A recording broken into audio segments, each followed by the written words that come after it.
spring, I actually did an internship at a local animal shelter, and just how important animals are, and, like, how important cats and dogs can be to, like, just, like, your human well-being just in general, um,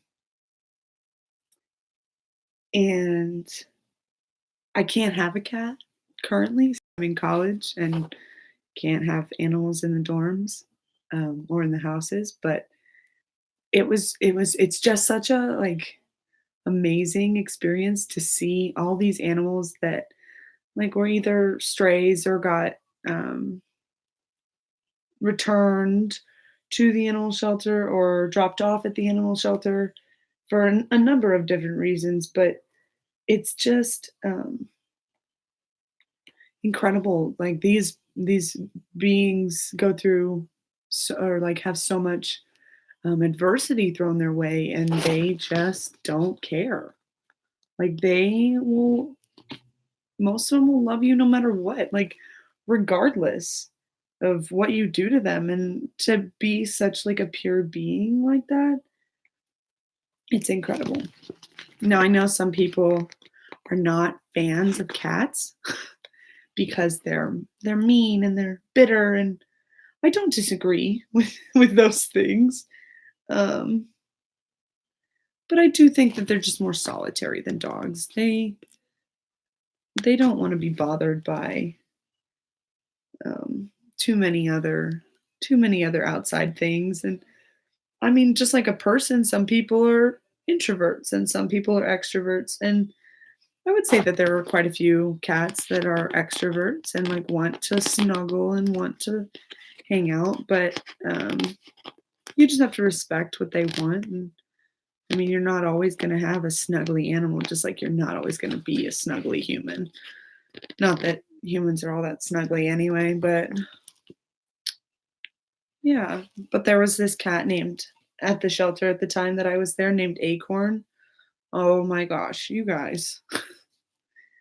I feel like it'll be hard to, like, portray just how amazing this cat was, but just like, he came out of a hoarding situation and was stuck in, like, a box that was tiny, like, he could not stand up all the way, essentially, is what happened, and, like, he came 5 Acres, the animal shelter that I worked at, like, took this cat and knowing that he was not in good health, and regardless, like, paid for him to have surgery on his hind legs and to be able to still have a decent life. This cat, Acorn, is so cute.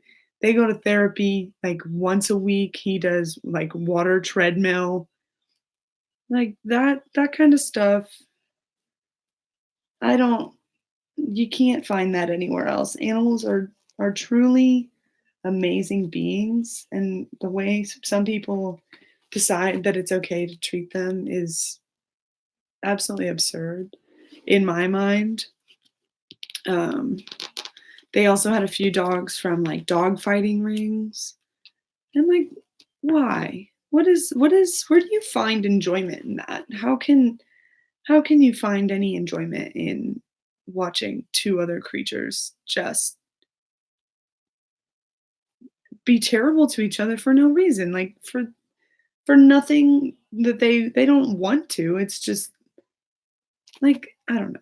I don't know. I can't even describe it, and I'm sure you guys would understand where I'm coming from with that, because it just blows my mind. Um, yeah. So my sister's cat is named Jim, like I said at the beginning, and he I wish I could have him right here with me, but unfortunately I can't. Um, but he is the largest cat, like house cat, not like largest house cat I have ever seen in my entire life. He is he is so big that, like, carrying him is actually a workout, and I would consider myself to be in pretty good shape. He's absolutely massive, and just like the doctors say, or the vets, not the doctors, you know what I mean. The vets say that he's, like, healthy, but he's just so big. His paws are probably a quarter the size of my palm, so probably this big. Like, he's a big cat. Anyway, yeah, I find it funny because I cat sat for him, because he had just gotten his some teeth pulled, and my sister, had to go camping, or was going camping. I guess she didn't have to go, but, um and so I cat sat for him, and every time they had an automatic feeder, and every time he knows his food schedule because they only feed him at certain times and certain amounts of food just so that he doesn't gain weight and doesn't get unhealthy.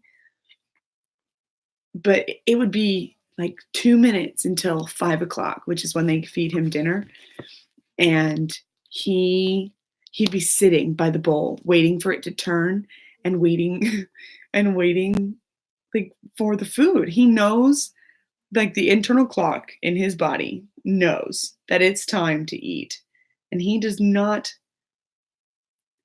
give a shit about anything else. You will hear him screaming. This cat does not meow, this cat screams. Like, I wish God, I wish I had a video or something to show you, but he screams at the top of his little lungs, like, "Where's the food? I need the food. I don't understand why you're not feeding me."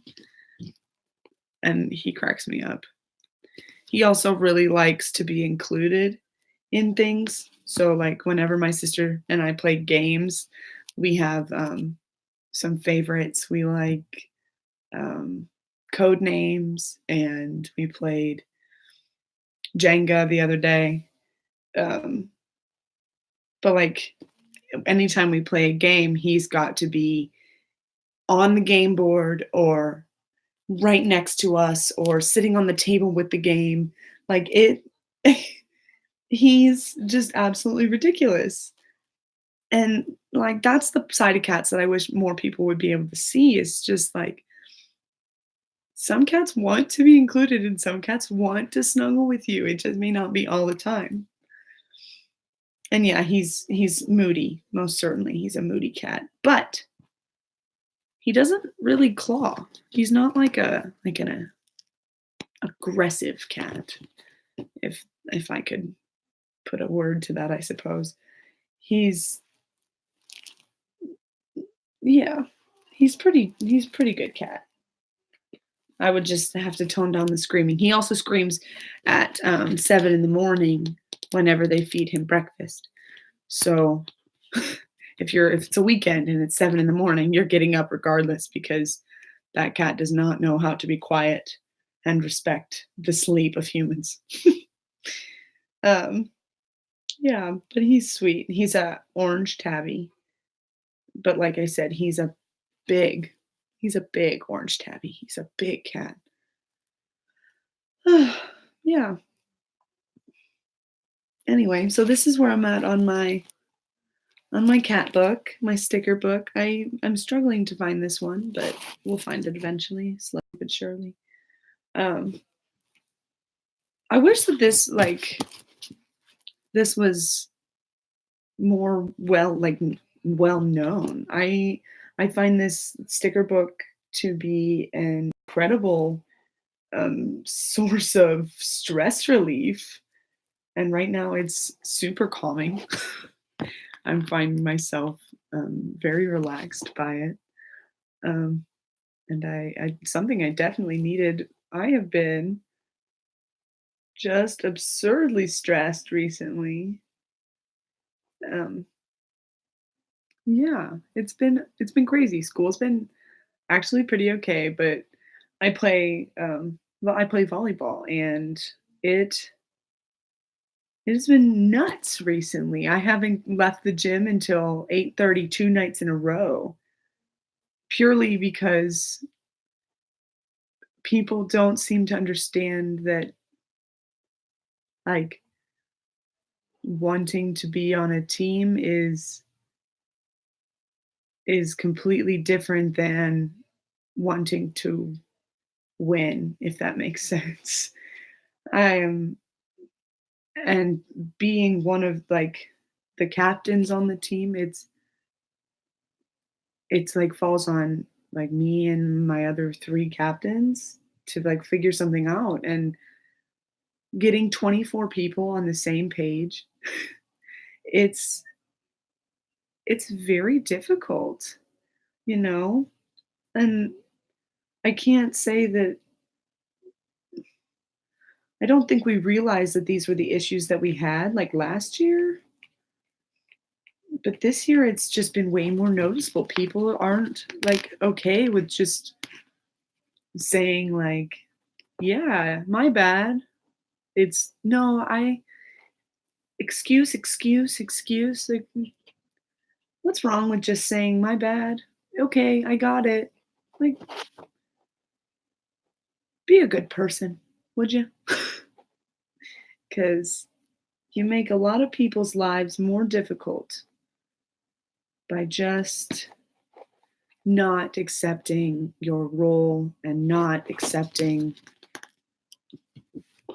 the truth or acknowledging the truth. If you can't look yourself in the mirror and or just look internally and say, like, these are my faults and this is what I'm good at, like, you're going to have problems in life. And I feel like that's what a lot of people are coming to realize, or maybe they're not coming to realize. And that's the issue that we're having.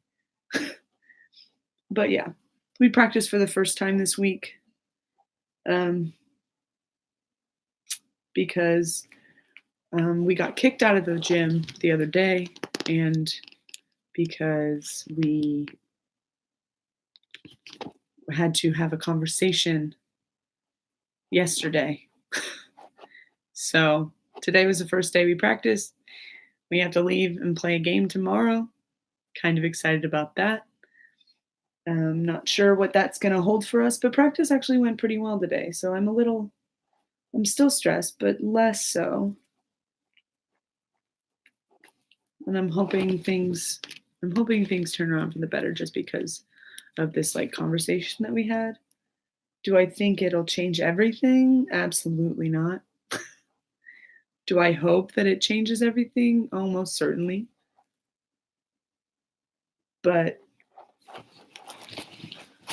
I mean, I this is just realization that everyone's raised differently, and some things are just way less important to some people.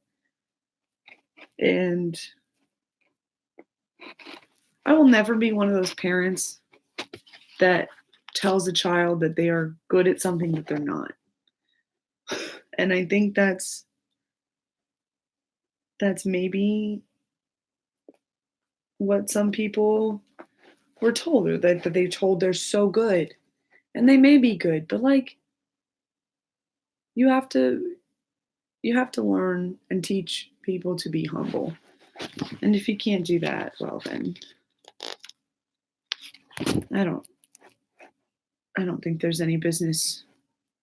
I don't think anyone has any business doing anything if you're like that. If you can't, yeah, I'm rambling on right now, so I apologize for that.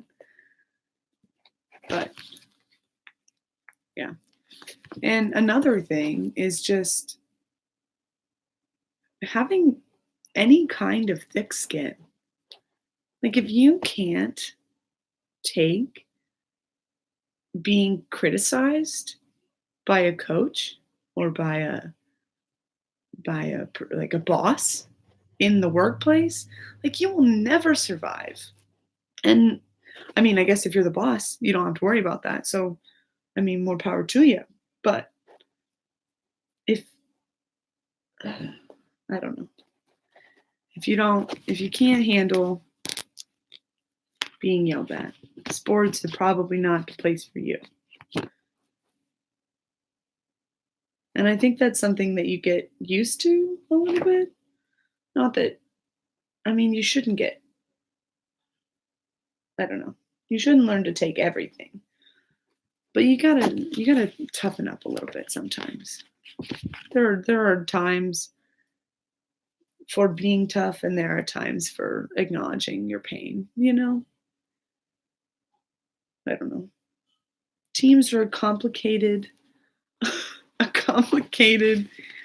thing, and sometimes I wish that being like I would have played tennis or ran track, an individualized or a more individualized sport. It is still a team sport. I do wholeheartedly believe that. But like where you only have to rely on yourself. Sometimes I wish that I did play one of those sports, but then I think how much worse off I would be, and like seeing how much I've grown from playing team sports, like volleyball, basketball, like all those things. You learn so many lessons and learn like just I feel like more about who you are. I've learned more about who I am through athletics than I have through any other aspect of my life. Like volleyball, I don't know.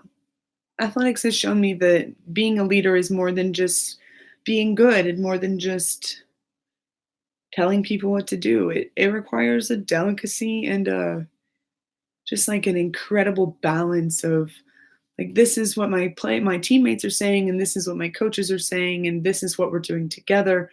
And if we're not working together, we're never gonna go anywhere. And it's like it is more pressure and it is more responsibility, but like it's your job, and realizing that is just absolutely incredible. Like it's an immense amount of not power, but power in a sense. um yeah, and I think athletics teach you so much about work ethic also. And I can't say that for everyone because I know some people who play sports and don't have any kind of work ethic, but I think they teach you how to like get things done. I wonder sometimes why people who aren't um athletes struggle to get homework done or just like don't end up doing their homework. And it's because they don't have a time restraint. Like I have to set time aside to do my homework, whereas other people can do it whenever they want and put it off, continue to put it off until it's too late. And I mean, also sports require you to keep your grades up so that you are eligible to play. But it's a motivator, if that I think is how I could see it best portrayed. I am motivated to keep my grades up so that I can perform both in the classroom and on the court. I'm struggling to find this one also. C30, where are you? Um, oh, I found it. Yeah, yeah. Um, and I can't say that sports are the only reason that I like am successful. I think my parents did a lot for me as far as instilling like work ethic and um, importance of like just being a decent human. I think that was an incredibly different uh, like simple thing that is actually quite difficult purely for the fact that everyone's different and it's not always the same. Like you can hold the door for someone and that'll genuinely always be a good thing. But what I've learned from my conversation with my teammates is just that everyone needs something different when they're feeling like shit and oh, excuse my language. And and if you just apply like good person rules um, the same to everyone, you're probably not going to get the same results from everyone. If that makes sense. I do think that most people are very similar and most people are the same, but that's not always the case, and that's not always what everyone needs. What you are isn't always what everyone needs. Yeah. So that was one of the rules we had to instill. We had to tell my coach had to tell 24 athletes to be good people. And that's an incredible thing to me because I don't think it should be that hard to be a bad person, and I definitely find fault in myself at moments, and I catch myself not being the person that I should be, but you just gotta think about what you would do and how that would make you feel, and that's so cheesy. It is so cheesy. But, like, I think back to high school and, like, I don't even have an example. I don't even know. This is not good. If someone asked me for my homework, like, that's gonna make me uncomfortable.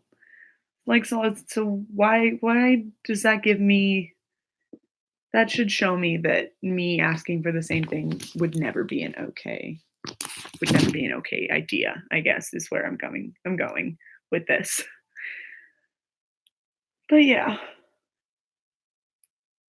anyway, we I actually before I started this, I just got back from going to get sushi. I don't know about the rest of you people, but I absolutely love everything about fish, and I love everything about sushi. But they come in such you get like you get like 5 rolls for like $10. It's absurdly expensive. Like 5 rolls this big are not gonna fill up anyone unless you're like a stick, which most people aren't. So like I love sushi and I always overestimate how much I can eat just because of rice, because rice expands and it's really just a shame.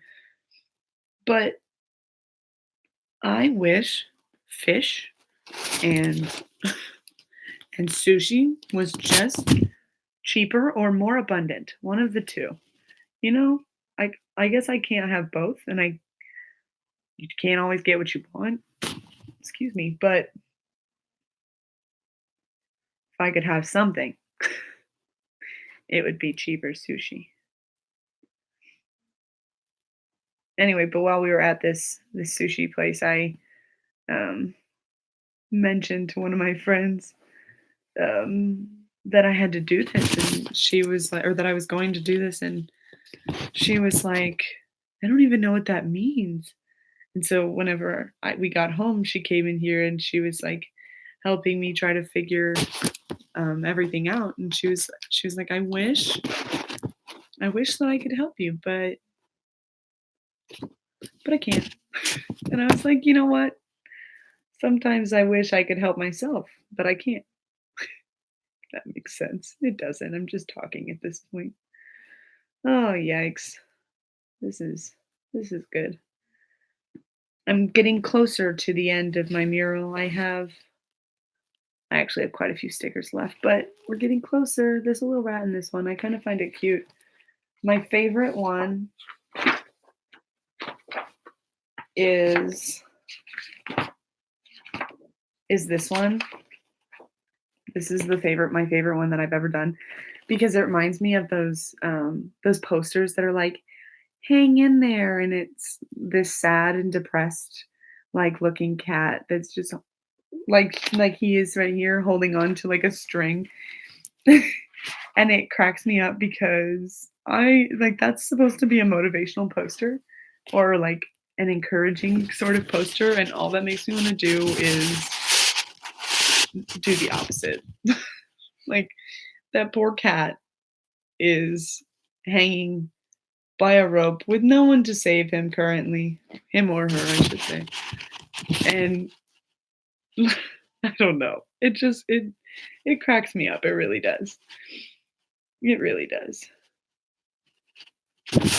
But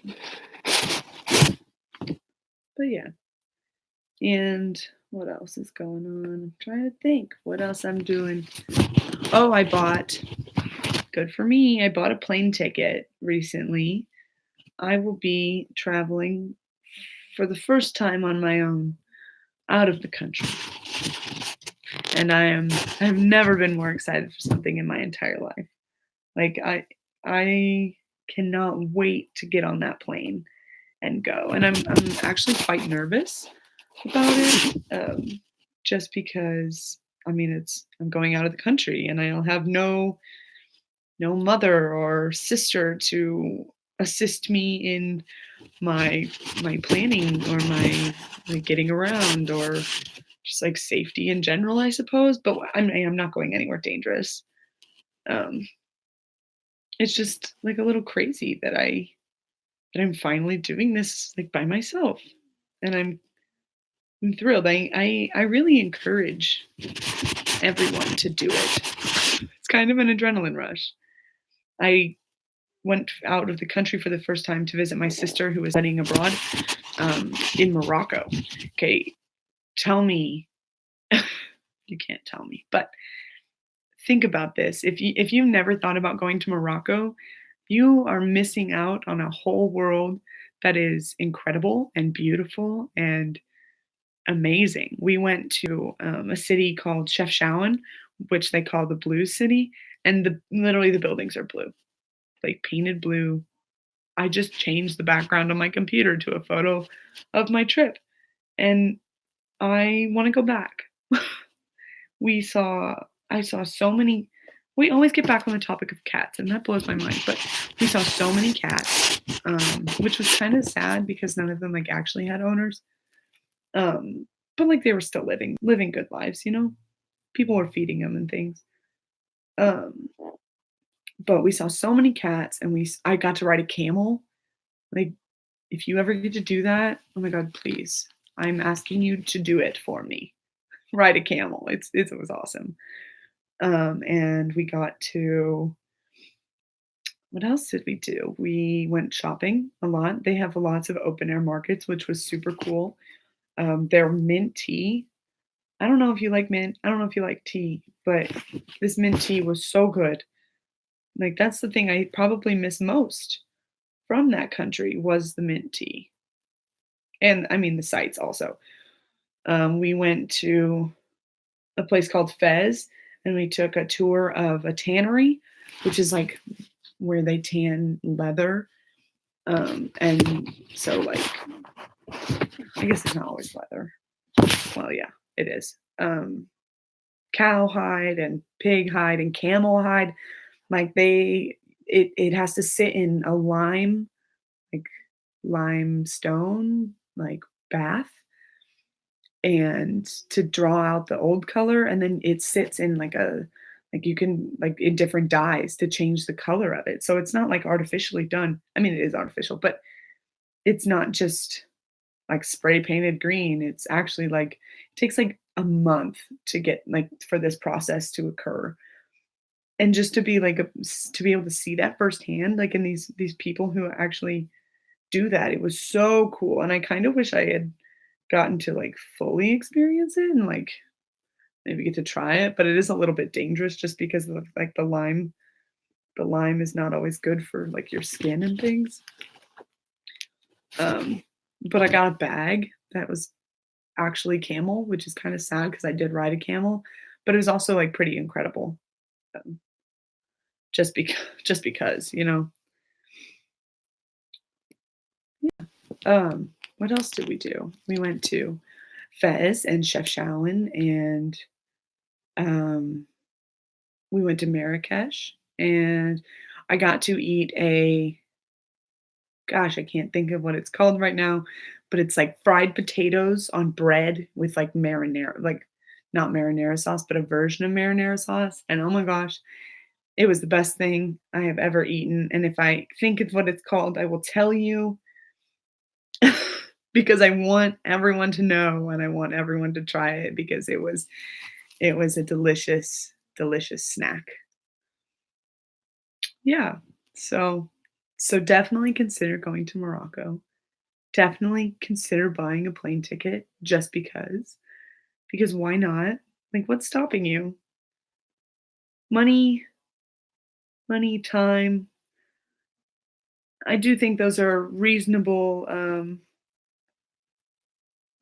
excuses. However, your money's heavy in your pockets. It's like, yeah, you need to save for things, and I'm all for that, especially as a college student. But there are times in your life when you just need to do it regardless of the consequences.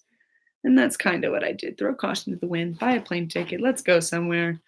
Let's have a life experience. I'd rather spend my money on like experiences than stuff. And this is gonna sound a little bit cheesy also. Um, but my other sister got into like the Marie Kondo minimalization kind of thing. I don't know if you guys have ever heard of that. It was it's kind of incredible, like the amount of stuff that you don't actually give a shit about, but you still like hold on to for no apparent reason. And like I got rid of so much stuff from purely just being like, huh, does this bring me joy? Does this make me happy in any way, shape, or form? Like, is this helping my life? No. Throw it away. Give it to someone else.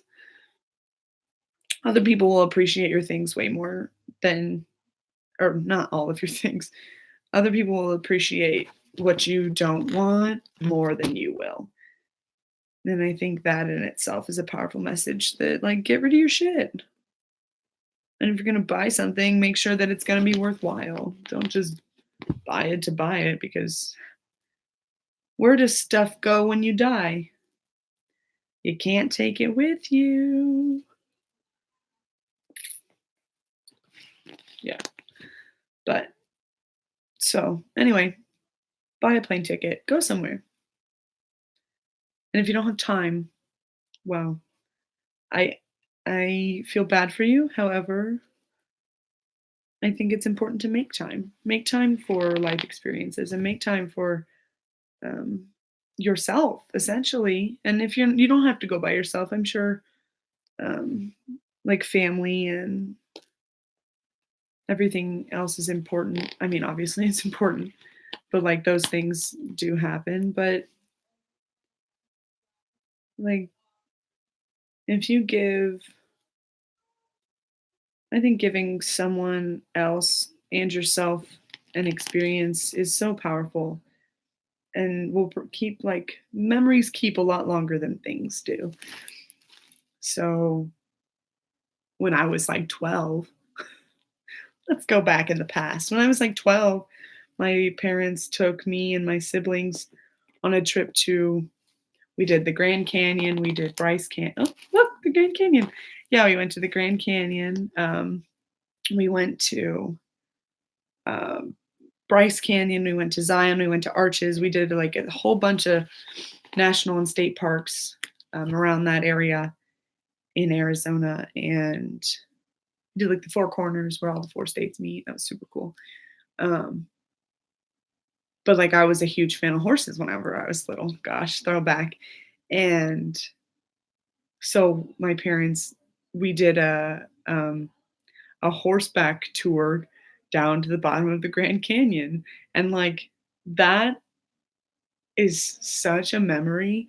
Like if I ever go back with my family or with anyone, like that's something I'm definitely gonna consider doing again. And like, do I remember what my parents got me for my that same year's Christmas? No, I don't.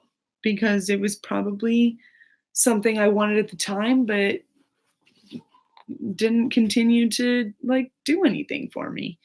Like you remember what No, that's stupid. You remember when you get your license, and you remember when you can drink, not only because of the age, but also because it's a huge impact. It's a huge moment in your life. And I mean, everyone has their different moments, um, but like I think that the time spent with your family and with maybe even just with yourself are super important and incredible moments that you can't ever get back if you waste them, you know? And like moody teenager, like that's a thing. I did that. I definitely did that. Awkward, weird child. I did that also. That was a good time. Photos. Photos of that are really, really cute. But like, regardless of any of that, you just got to realize at some point it's all over. And that's a little bit morbid. And I'm probably rambling on again. I'm definitely rambling on again. Gosh, I wish I knew when to stop talking. But I'm almost done with my stickers. I'm really close. So I just put this one on backwards. I want to show you guys the finished product just so just so I feel like accomplished or something. Um I was listening in the car the other day. I don't usually have radio, but my one of the person riding in the car with me, my friend, she was um, picking songs off my phone to play in the car, and I was like, oh my gosh, pick something like fun and whatever you feel like. You DJ, you go. And she played for me a old old song. Well, I guess it's not that old. I mean, it's pretty old, but Jesse McCartney. Anyone else remember Jesse McCartney? I can't say that as a child I was a huge fan, but like looking back now, why was I not? Same with the Jonas Brothers. Okay, can we just talk about their glow up and how incredible that they are right now? And if you haven't seen the documentary, I 100% recommend that because it's an incredible thing. It was so much fun to watch, and I learned a lot of things that I didn't know about them. Anyway, Jesse McCartney. I feel like the song she played was Beautiful Soul. And if you haven't heard that song, I mean, it seems a little bit like girly, but I have been listening to it like on repeat since she played that. And I recommend that you um, find a song that you forgot about or that brings back some good old memories because it brings me joy every time I listen to it now. And I think about how fast time passes. Man, does it pass fast. Just like these 38 minutes that I have been rambling on speaking to you guys. And you know what? I have enjoyed every second of it, truly. And I hope that you guys have also enjoyed it. Um, I'll probably be doing this again at some point. Hopefully, I'll have um, some better, maybe a little more interesting topics, less stressful topics to talk about. But thank you. This is the finished product. A little cat with his mouse, and I think it's quite cute. But thank you for joining along and hanging out with me for these 40 minutes. We're approaching 40 minutes, so I appreciate you hanging out. All right, thanks guys. Bye.